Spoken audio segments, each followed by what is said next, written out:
Olá, sejam todos bem-vindos mais uma vez nesse nosso instante de estudos aqui no grupo de estudos Irmã Angélica.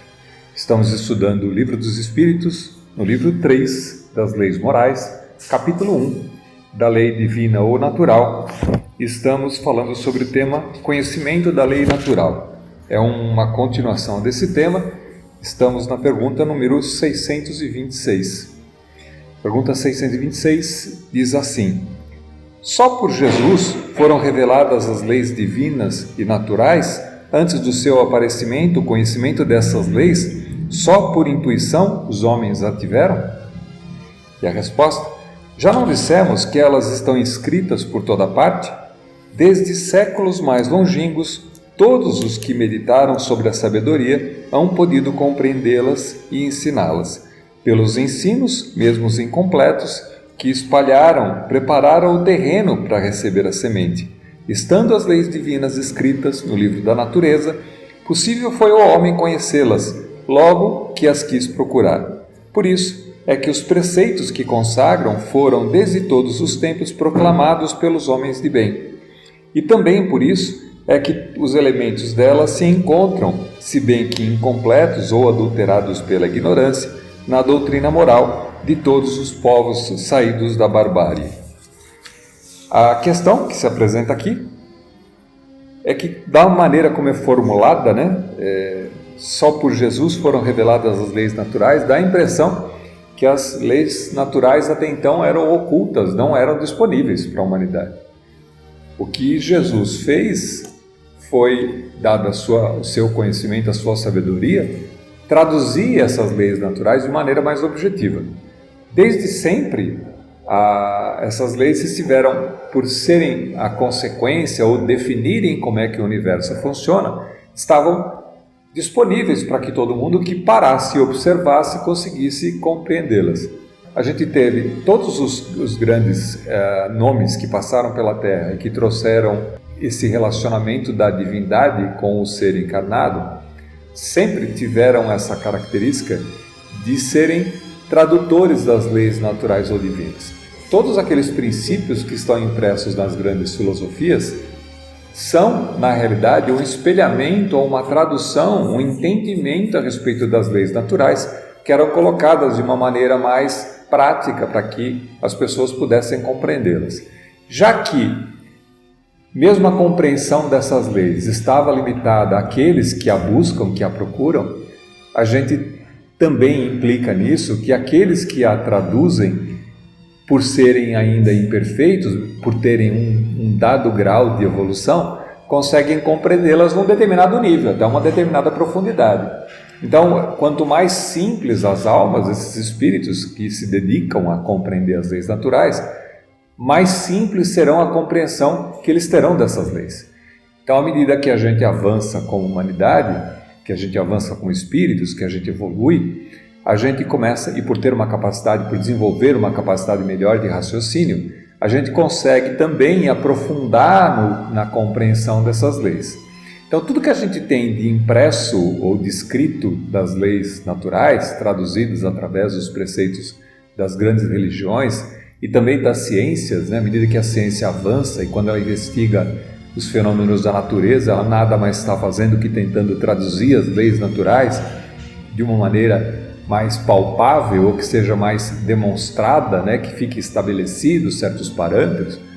Tudo isso, a gente está falando de leis divinas ou naturais, a gente tem essa medida que a compreensão das leis naturais, elas estão muito mais na limitação daquele que as define, que as procura, do que na disponibilidade dessas leis. Elas sempre estiveram disponíveis e estão aí no universo disponíveis.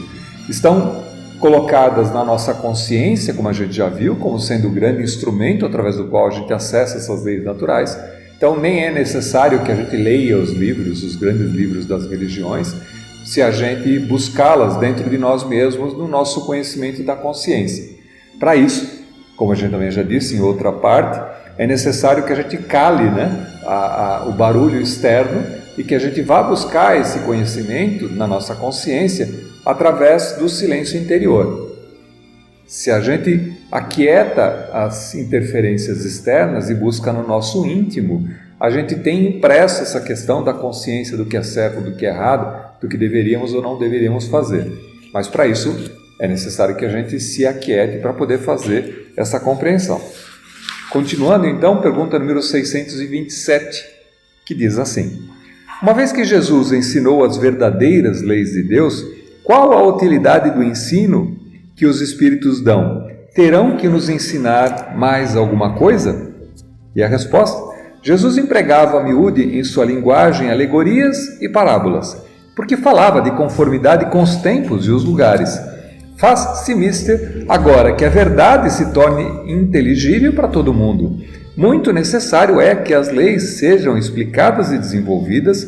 Tão poucos são os que compreendem e ainda menos os que a praticam.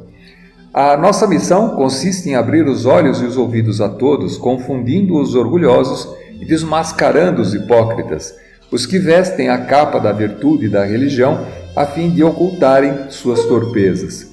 O ensino dos Espíritos tem que ser claro e sem equívocos, para que ninguém possa pretextar ignorância e para que todos o possam julgar e apreciar com a razão.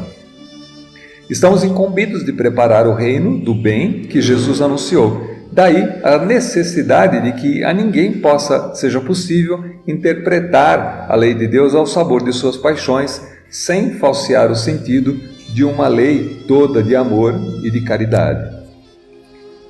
E aqui ele dá uma passada, na verdade, por toda a história da humanidade, né? Fala assim, quando a gente diz que muitos passaram e tentaram traduzir essas leis naturais e a colocaram segundo a sua dimensão, segundo a sua capacidade de compreensão, por sermos seres imperfeitos ainda, mesmo esses que vinham com uma determinada missão, com grandes missões de trazer para a humanidade conhecimento e tornar disponível essas leis naturais ou divinas para que todos pudessem conhecer, ainda assim, por serem seres imperfeitos, tinham a sua capacidade de compreensão. E muitos passaram por aqui, e a gente também já disse, quando os espíritos vêm para cá em missão, não é infalível a missão que cada ser executa na transmissão dessa lei. Em determinado momento, esses mesmos poderiam ter colocado certos cacos que eram interpretações pessoais e não da lei. Por isso que a gente tem certos aspectos de algumas religiões que hoje, olhado à luz da razão, parecem às vezes um pouco tanto quanto ignorantes, um tanto quanto estúpidos, né? Porque na realidade estavam limitados ao conhecimento e à cultura da época em que foram pronunciados. À medida em que a gente avança, é necessário que a gente olhe novamente essas questões e consiga extrair dali o que é a essência do ensinamento e o que é cacos colocado em interpretações pessoais subjetivas que foram dadas para esses aspectos. E quando o texto coloca aqui em relação a Jesus, a gente precisa entender que não só Jesus foi responsável pela implementação, por trazer essas leis naturais, mas todos as grandes almas que passaram pela Terra. A gente olha Jesus como sendo o nosso ápice, aquele que mais se desenvolveu e tem por sua responsabilidade o planeta inteiro. Então, todos os grandes avatares que passaram por aqui, que estabeleceram certas grandes religiões e que trouxeram os princípios das religiões, tinham essa proposta, esse propósito de esclarecer as leis naturais. Então ela foi sendo dada com o passar do tempo, também de acordo com o nosso entendimento, o que também não eximiu que cada um, utilizando as leis divinas ou naturais, ou pelo menos aquilo que era passado, fizessem entendimento pessoal e próprio. Então a gente vai encontrar sempre grandes guerras que foram estabelecidas no desenvolvimento da humanidade e que eram justificadas por princípios religiosos, como se a religião os impelisse a cumprir determinada atitude violenta, tomar um povo ou fazer que um povo se submetesse a ele próprio, sempre baseado nos princípios da lei. A gente está cansado de ver situações onde a interpretação dos textos bíblicos, por exemplo, é tida como amparo ou justificativa para atos terríveis que foram praticados na humanidade, que muitas vezes ainda são praticados. A falha está no texto, na lei, ou está na interpretação daquele que usa desse princípio? Os Espíritos trazem e traduzem isso de uma maneira muito mais palatável no Livro dos Espíritos e nessa implementação da lei. Só que a gente também já comentou sobre isso, que ainda assim isso é uma comunicação, isso é uma tradução, o que significa que o nosso olhar para as leis divinas ou naturais hoje ainda é limitado, ainda é restrito. Eu pessoalmente temo a dizer que, à medida em que a gente avançar como espíritos, a gente vai começar a compreender que não faz muito sentido repetir ou separar essas leis, como a gente vai ver em cada tópico diferente, a lei do trabalho, a lei da evolução, a lei da destruição, porque na verdade fazem tudo parte do mesmo princípio. A grande lei natural e grandiosa que comanda e define o universo é a lei do amor. Então a lei do amor, quando mais entendida profundamente, não com as limitações que temos hoje, vai poder esclarecer como é o funcionamento do universo inteiro, baseado nesse único princípio. Para a gente ainda, pequenos que somos em compreensão, a gente ainda precisa dividir para conseguir compreender. Esse é o princípio nosso. A gente sempre divide e olha em pedaços menores para que seja mais facilitada a nossa compreensão. E por causa disso, os Espíritos traduzem essas leis segundo certos temas que a gente vai estudar no desenvolvimento desse capítulo, para poder fazer um olhar mais focado em determinados aspectos dessa lei, né? Então essa é uma limitação nossa. Então mesmo os Espíritos tendo esse trabalho enorme de traduzirem essas leis para que a gente possa compreendê-las do jeito que eles colocam, de uma maneira muito mais simples e disponível para todo mundo, ainda assim tem um olhar redutor, tem um olhar ainda de limitação, que é a nossa capacidade de compreensão e também daqueles Espíritos que fizeram esse trabalho, porque no final das contas, quando a gente leva isso à escala de N potência, né, aqueles que se comunicam conosco ainda assim têm um grau de imperfeição. Logicamente são muito menos imperfeitos que nós, são mais, já avançaram, são irmãos mais velhos que já conhecem muito mais, mas ainda assim não perfeitos, ainda assim em desenvolvimento. Então o olhar deles para essas próprias leis tem lá suas restrições, as suas limitações do ponto de vista que eles conseguem captar e conseguem compreender. Logicamente longe, absurdamente longe da nossa capacidade de compreensão. Eles conseguem enxergar muito mais. Mas, como eu digo desde o princípio, não existem espíritos perfeitos. Perfeição é um grau de relativismo. É perfeito na medida em que a gente não consegue observar a imperfeição. Mas, se a gente muda essa referência e passa a se colocar na referência deles, eles também hão de se considerar imperfeitos porque conseguem conceber ainda uma perfeição maior do que aquela que ele consegue captar, porque senão teriam se tornado Deus, porque perfeição somente é a Deus. Então, nesse caminho da evolução e da perfeição estamos todos, e a gente tem esse olhar onde a vista embaça, a gente olha como perfeição e considera como seres perfeitos. Continuando, pergunta número 628. Por que a verdade não foi sempre posta ao alcance da gente? Importa que cada coisa venha a seu tempo. A verdade é como a luz. O homem precisa habituar-se a ela pouco a pouco, do contrário fica deslumbrado. Jamais permitiu Deus que o homem recebesse comunicações tão completas e instrutivas como as que hoje lhe são dadas. Havia, como sabeis na antiguidade, alguns indivíduos possuidores do que eles próprios consideravam uma ciência sagrada e da qual faziam um mistério para os que, aos seus olhos, eram tidos por profanos. Pelo que conheceis das leis que regem esses fenômenos, deveis compreender que esses indivíduos apenas recebiam algumas verdades esparsas dentro de um conjunto equívoco e, na maioria dos casos, emblemático.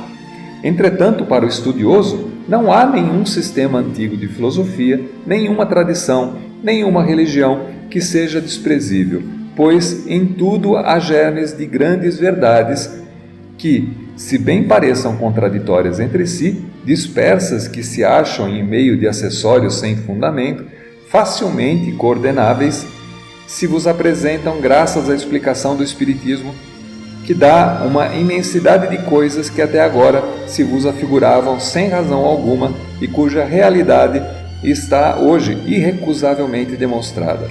Não desprezeis, portanto, os objetos de estudo que esses materiais oferecem. Ricos eles são de tais objetos e podem contribuir grandemente para a vossa instrução. É interessante, né? E a gente vai só corroborando o mesmo princípio. Da imperfeição do olhar. Todo aquilo que foi sendo passado eram traduções, leituras dessa lei divina e natural. E é logicamente que a falta da visão do todo estabelece certos limites que quando você checa um limite, uma definição contra outra definição, pode parecer que eles não tratam do mesmo assunto ou que não tem a ver uma coisa com outra. Exemplo, quando a ciência começa a se desenvolver, ela se separa, se distancia da religião, de tal forma que parecem ser antagônicas. Durante muito tempo no desenvolvimento da humanidade, os cientistas abominavam a religião, porque dizia que a religião era contrário às leis físicas e naturais e que levavam as pessoas ao alienismo, né? A ficarem alienadas, a desconsiderarem, a serem massa de manobra, e os religiosos condenavam os cientistas por serem materialistas demais, por não observarem certos aspectos da lei moral e da lei espiritual, né? Aparentemente pareciam ser duas coisas distintas e que nunca se conciliariam. Quando a gente vai evoluindo como humanidade, como ser espiritual que somos, a gente começa a entender, e o Espiritismo faz isso de uma maneira bastante sublime, né? Que é o encontro desses processos, dessas leis que são físicas e naturais, com as leis que são aqueles que são ditados ou são regidos pelas leis espirituais ou pelas grandes religiões. De maneira que hoje a gente começa a conversar com essas duas vertentes, e o Espiritismo faz isso, né? De colocar e dar a complementariedade dessas duas visões, de maneira que elas não são antagônicas, mas são complementares, são aspectos diferentes dos mesmos princípios. Porque se o objetivo das leis divinas ou naturais é explicar e dizer como é que o universo funciona, como é que as coisas funcionam, não dá para se destacar aqui do que é lei espiritual e do que é lei material, do que como funciona a natureza e como funciona o espírito. Estamos todos dentro de um grande cenário, né? Dentro de uma grande orquestração que funciona como um reloginho, tudo muito bem adequado. Então essas visões, para reforçar, que eram tidas às vezes como filosofia, às vezes como religião e às vezes como ciência, olhadas em aspectos diferentes, o Espiritismo faz esse papel, e por isso que o Espiritismo é montado num tripé, né? Ciência, filosofia e religião, porque pega esses aspectos que até então eram tratados de maneira separada e começam a agregar esses aspectos de maneira a dar uma configuração de uma lei única e universal que abranda e conhece e abrange todos esses princípios. E aí, encerrado esse tema, que é o conhecimento da lei natural, a gente passa para um outro tema, que é o bem e o mal. E aí a pergunta número 629 diz assim: que definição se pode dar da moral? A moral é a regra do bem proceder, isto é, de distinguir o bem do mal. Funda-se na observância da lei de Deus. O homem procede bem quando tudo faz pelo bem de todos, porque então cumpre a lei de Deus. Então o conceito de moral é a melhor maneira de proceder. E quando a gente olha isso em alinhamento com as leis divinas naturais, a gente começa a compreender que o amor divino estabelece meios de fazer com que nos amemos. Os princípios do amor que estão estabelecidos estão no seguinte sentido: na medida em que aquilo é moral ou imoral, é moral no sentido de fazer o bem. O bem para quem? Para todos. Que seja melhor para o desenvolvimento de todos, porque não podemos ignorar os parceiros, não podemos ignorar o que está à nossa volta. Pergunta número 630. Como se pode distinguir o bem do mal? O bem é tudo que é conforme a lei de Deus, o mal, tudo que lhe é contrário. Assim, fazer o bem é proceder de acordo com a lei de Deus. Fazer o mal é infringi-la. E aqui, interessante que a gente pode colocar um aspecto, de novo, da referência, né? Bem e mal. O que é bem é aquilo que está em acordo à lei de Deus, e o que é mal é aquilo que está em desacordo à lei de Deus. Quando você age de maneira ilegal, ou seja, se nós estamos falando da lei de Deus, podemos considerar que o mal então é ilegal, porque ele está fora da lei. Tudo que a gente faz fora da lei tem compensações, tem punições. A punição de a gente não agir na lei do bem, de a gente não agir de acordo com o bem ou da lei natural, significa que nós recebemos o efeito de ir contra a lei. Exemplo material bastante fácil. Se um rio com correnteza, você mergulhar e tentar nadar contra a correnteza, você vai fazer muito mais força do que você mergulhasse nesse mesmo rio e nadasse a favor da correnteza. Então esse é o princípio da lei. Se você aprende a lei divina e natural e age no sentido do bem, o teu desenvolvimento, o teu esforço é muito menor. Quando a gente teima em agir em desacordo com a lei, você acaba se esforçando muito mais, quando não, acaba perdendo para a própria lei, porque se você vai chegar uma hora que você vai cansar tanto de nadar contra a correnteza, você vai ser levado pela correnteza. E pior, vai ser levado contra a correnteza cansado, sofrendo. Então aqui dá para fazer um entendimento desse princípio, porque o que é o mal? Na realidade, o mal é a força da lei do bem ou da lei natural te empurrando para frente. Pelo livre-arbítrio, você pode escolher em que direção que você quer ir, isso nos é dado. Nos é dado por liberdade, né? O livre-arbítrio define que você escolha o caminho. Mas, enquanto a gente, por ignorância, não sabe o caminho correto e age em desacordo com a lei, estamos nos cansando, estamos sofrendo as consequências das nossas atitudes por estarmos em desacordo com a lei natural, com aquele princípio natural que nos levaria para o caminho do bem, né? Então isso mostra que o mal, na realidade, não é uma figura emblemática que faz com que a gente sofra, mas sim a consequência do desacordo que a gente tem em relação à lei natural. Estar indo contra a lei natural traz consequências para nós. Isso muda um pouco essa questão da figura do mal como sendo um antagonismo à lei do bem, no sentido de, ou você é de Deus ou você é do demônio, você é do diabo. Então você não tem lógica. Que consequências teria se existisse um mal tão forte quanto o bem? Se existisse um mal tão forte quanto o bem, significaria que Deus é muito sacana, que colocou uma estrutura, uma figura do mal tão forte quanto a força do bem, de maneira a nos punir, né? E que como Pai amoroso não caberia muito bem, porque Ele estaria dando punição para nós, ou então que mesmo o mal está submetido ao bem. Mesmo o mal, ele é criação divina. E o mal aqui é referência, ou seja, é desconhecimento da lei natural. Então, quando a gente coloca alinhado nesse ponto, a lei do amor faz muito mais sentido e se completa muito mais, porque ela se integra. É só um desacordo ao conhecimento da lei e uma insistência em agir em desacordo à lei moral, à lei do bem. Pergunta número 631. Tem meios o homem de distinguir por si mesmo o que é bem e o que é mal? E a resposta, sim, quando crê em Deus e quer saber. Deus lhe deu a inteligência para distinguir um do outro. Então, a inteligência aqui está nesse sentido de perceber que muitas vezes as escolhas que você faz trazem consequências ruins. Se você age de uma determinada maneira e você sofre por consequência da maneira que você escolheu agir, enquanto outros que têm uma escolha diferente não sofrem aquilo pelo que você passa, a gente liga o desconfiômetro e fala, opa, espera um pouquinho só, tem alguma coisa errada aqui, né? Então, o que está de errado? São as nossas escolhas, a maneira como a gente está seguindo. Se a gente insiste, né, como diz o ditado, né, errar é humano, né, persistir no erro é burrice. Então, se a gente erra e sofre as consequências e modifica de atitude, tentando caminhar na direção que é a de não sofrer as consequências, ou seja, na correnteza, se a gente vai na linha que é a linha do bem, fazendo aquilo que é indicado moralmente, a gente começa a perceber que, olha, é muito mais fácil nadar se eu nadar na correnteza, no sentido da correnteza em vez de contra a correnteza.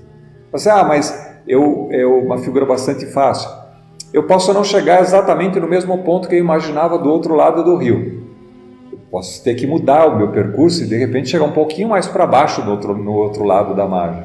Mas eu chegarei lá muito menos cansado e talvez eu aprecie muito mais aquele ponto, aquela direção, a paisagem que vai me levar até o outro lado. Se a gente considera que existe um princípio divino, uma inteligência divina que nos coloca na situação, a gente vai entender que mesmo esse outro lado na margem do rio mais abaixo é muito mais indicado para nós, muito melhor para nós do que aquele que a gente estava olhando, porque a gente tem uma visão ainda muito limitada das coisas e não consegue enxergar. Quando a gente entrega essa destinação para o Pai, que é entregar para a espiritualidade, é entender o caminho que Deus coloca à nossa frente como sendo o melhor caminho a ser seguido, né? Embora às vezes não pareça, a gente começa a compreender e começa a aceitar melhor esse caminho.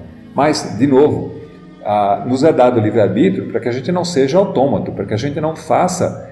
Então seria muito mais fácil se Deus não desse para a gente o livre-arbítrio e a gente seguisse somente aquilo que está escrito sem nenhum tipo de correção ou sem nenhum tipo de liberdade de escolha. A gente não teria o desenvolvimento que a gente teve, a gente não teria desenvolvido tudo que teve. Quando a gente olha a história da humanidade, a gente levou um certo tempo para chegar em como estamos hoje, mas o quanto estamos hoje é resultado do nosso esforço, é resultado do nosso empenho e resultado de a gente observar os erros e as consequências que obtivemos de mudar de rota, de fazer escolhas diferentes. Então, isso vai trazendo para cada um de nós um crescer, um conhecer mais, uma sabedoria que não existiria se simplesmente não resolvêssemos, se não decidíssemos, se não fizéssemos escolhas, se não tivesse o livre-arbítrio. Pergunta 632. Estando sujeito ao erro, não pode o homem enganar-se na apreciação do bem e do mal e crer que pratica o bem quando em realidade pratica o mal? E a resposta? Jesus disse: vede o que quereis que vos fizessem e não vos fizessem. Tudo se resume nisso: não vos enganeis. Ou seja, se a gente olhar e tratar os outros, que é um grande princípio, né? Trate os outros como você gostaria de ser tratado. Isso dá uma referência muito clara para a gente, se a gente deve agir, de que maneira agir com as outras pessoas. Mesmo que erremos, imaginando que essa seria a maneira que nós gostaríamos de ser tratados, a gente está muito mais em linha com essa lei divina ou natural, que é fazer bem ao próximo, que é seguir no transcurso do rio. E aí, pequenas correções vão ser feitas. Se a gente age ao contrário, se a gente busca a felicidade pela felicidade própria e em detrimento da tristeza ou da infelicidade do próximo, a gente vai ver que o custo disso é muito mais caro e teremos que mais tarde agir e corrigir tudo aquilo que havemos feito de errado que tenha maltratado as outras pessoas, porque a lei nos coloca na direção do bem, nos coloca na direção do crescimento. Só que é preciso que a gente reconheça, que a gente desperte e conheça esse caminho. E Jesus disse isso e diz no Evangelho muito claramente, né? Se você tem dúvida se o que você está fazendo é bom ou mal, fala assim: pense se você estivesse na outra situação. Aquilo que você está fazendo ou que você está tratando as outras pessoas é a maneira como você gostaria de ser tratado? Se sim, ok, você está em acordo com a lei. Se não, então repense, porque talvez não seja essa a melhor solução que você possa dar. Pergunta 633. A regra do bem e do mal, que se poderia chamar de reciprocidade ou de solidariedade, é inaplicável ao proceder pessoal do homem para consigo mesmo. Achará ele, na lei natural, a regra desse proceder e um guia seguro? A ideia aqui é o seguinte: na medida em que você pensa mais nos outros que em si próprio, você não está deixando de lado o seu próprio crescimento, a sua própria evolução? Quer dizer, em detrimento de si, você está cuidando dos outros? Essa é a questão. E aí a resposta: quando comeis em excesso, verificais que isso vos faz mal. Pois bem, é Deus quem vos dá a medida daquilo de que necessitais. Quando excedeis dessa maneira, sois punido. Em tudo é assim. A lei natural traça para o homem o limite das suas necessidades. Se ele ultrapassa esse limite, é punido pelo sofrimento. Se atendesse sempre à voz que lhe diz, basta, evitaria a maior parte dos males, cuja culpa lança a natureza. E aqui o exemplo é bem típico, né?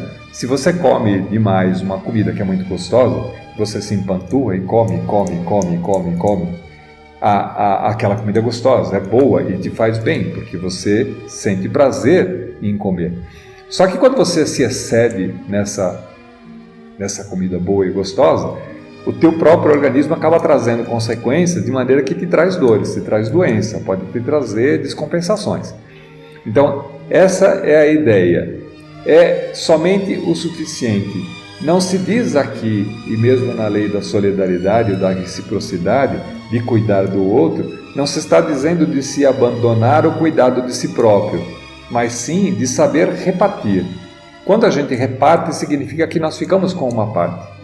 Não significa que entregamos tudo.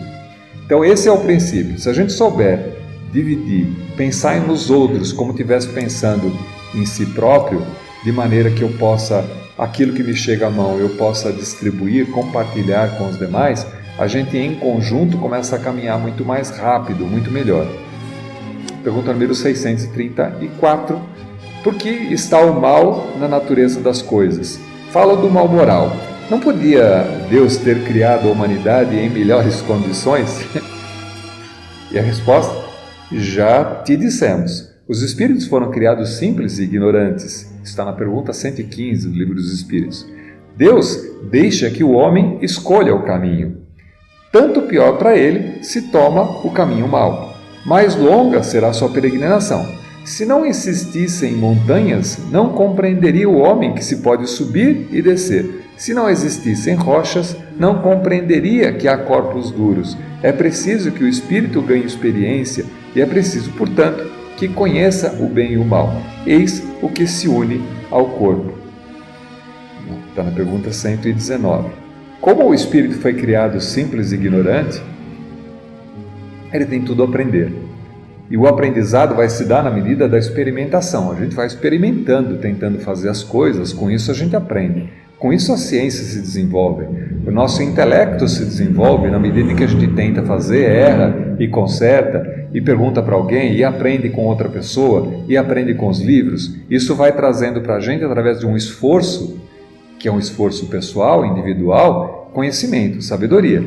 Então esse princípio está definido na medida em de dar ao ser a capacidade do seu autocrescimento, da sua manifestação, do seu esforço, nasce o conhecimento, a sabedoria, né? Então aquilo que parece mal ou ausência, na realidade, é uma mola propulsora que a gente precisa ainda, que é a mola propulsora da dor, para nos indicar o caminho certo. Somos impelidos ainda à evolução pelas consequências das nossas escolhas erradas.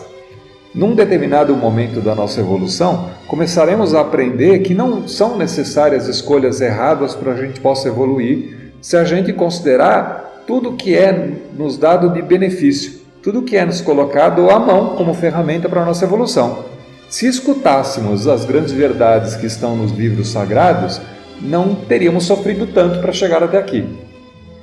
A gente sofre ainda muito como humanidade porque a gente ainda ignora as grandes verdades que são ditas pelas grandes filosofias, pelas grandes religiões.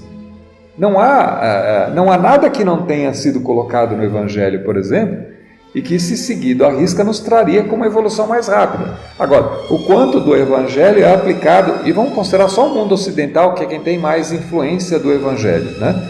O quanto do mundo ocidental segue as leis religiosas, aquelas que estão, por exemplo, no Evangelho, que seguem o Evangelho do Cristo.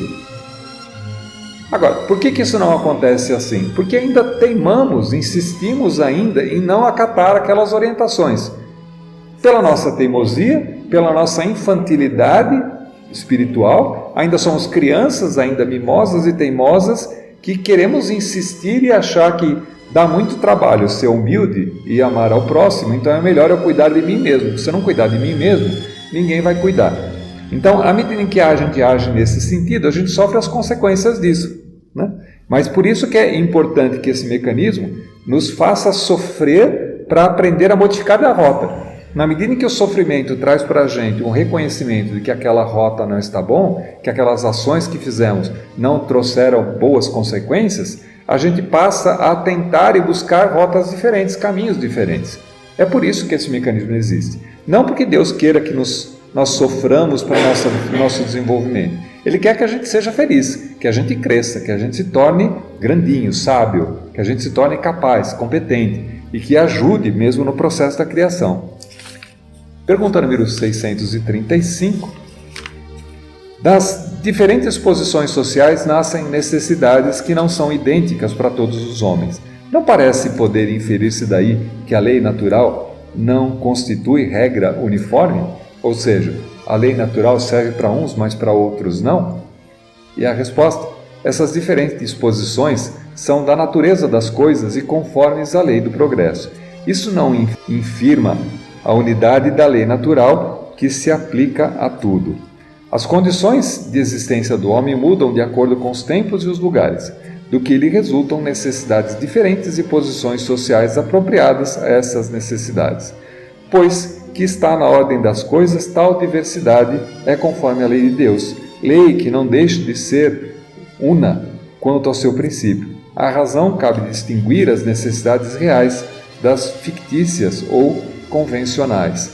E a gente não pode esquecer aqui que essa observação dessa diferença ou da distinção entre favorecimento de uns e menos de outros está aplicada na observação de uma única existência, de uma única vida.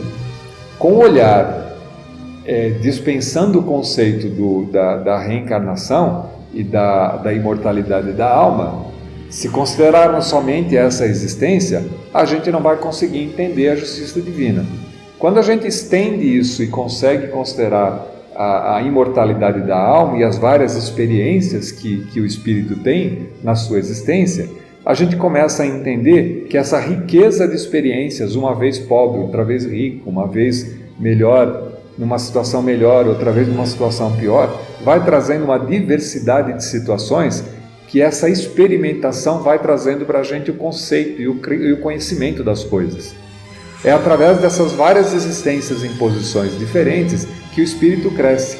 Se você simplesmente considerasse que uma alma vai passar sempre a sua vida espiritual inteira, né? Todas as reencarnações vão ser dadas sempre do mesmo jeito, sempre em ambientes com bastante riqueza, nunca passando fome, sem nenhum tipo de dificuldade. Que tipo de conhecimento essa alma teria dos processos ou da falta, da existência, daqueles que sofrem? Que tipo de empatia ele teria por aqueles que têm uma vida diferente, uma vida mais dificultosa? Essa riqueza de diversidade, ela se estabelece em vidas diferentes, dando para a gente passagens por experimentações diferentes, por ambientes diferentes, de maneira que a gente possa absorver em todas as existências a riqueza e a sabedoria que a gente precisa ter como espíritos para poder galgar níveis mais elevados no nosso desenvolvimento. A gente só vai se tornar um espírito mais sábio se a gente tiver uma completude de informações a respeito das coisas, de como é que as coisas funcionam. Então essa diversidade de cenários é que vai trazer essa riqueza. Caso contrário, a gente ficaria limitado numa determinada situação, num determinado momento, num determinado conhecimento, ignorando completamente outros conhecimentos, outras diversidades daquelas que a gente experimenta. Bom, a gente fica por aqui, a gente continua então na próxima sessão, mais um trecho do Bem e o Mal, que faz parte do capítulo 1 da Lei Divino-Natural, do livro 3 das Leis Morais, do Livro dos Espíritos. Até lá!